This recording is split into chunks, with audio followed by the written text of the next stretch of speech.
జనవరి 9వ తారీఖు రిలీజ్ 'రాజాసాబ్'. కానీ ఈరోజే ట్రైలర్ అయితే రిలీజ్ చేసేసింది మూవీ టీము. దీన్ని బట్టి మనం ఆలోచించవచ్చు మూవీ టీమ్‌కి ఈ మూవీ మీద ఎంత నమ్మకం ఉందో అనేది. మొత్తానికి ఈ ట్రైలర్ అయితే బాగుంది. స్టోరీ అయితే పెద్దగా ఏం రివీల్ చేసినట్టు కనపడలేదు ట్రైలర్‌లో. టెక్నికల్‌గా సినిమా తీశారనుకుంటా. గ్రాఫిక్స్ మామూలుగా లేదు. చాలా బాగుంది పిక్చరైజేషన్ చూస్తుంటే. డైరెక్టర్ మారుతి గారైతే ఒక పాన్ ఇండియా కంబ్యాక్ ఇస్తారేమో ఈ మూవీతో. మారుతి గారి ప్రీవియస్ సినిమా అయితే పెద్దగా ఆడలేదు. సో ఈ సినిమా ఆయనకు ఒక డూ ఆర్ డై లాగా. ఈ ఆపర్చునిటీని అయితే సరిగ్గా యూటిలైజ్ చేసుకుంటారని అనిపిస్తోంది. ఎందుకంటే ఆయన కూడా చాలా హార్డ్ వర్క్ చేసే ఇండస్ట్రీకి వచ్చారు. తర్వాత తమన్నా బీజిఎం కూడా దీనికి చాలా పెద్ద ప్లస్. చాలా బాగా ఇచ్చారు బ్యాక్గ్రౌండ్ స్కోర్.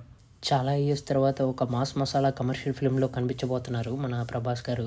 ఈ సంక్రాంతికి చాలా మూవీ రిలీజ్లు అయితే ఉన్నాయి. చూడాలి ఏది పోస్ట్‌పోన్ అవుతుందో, ఏది ప్రీపోన్ అవుతుందో, ఏది సంక్రాంతికి వస్తాయో. So excited for January 9th.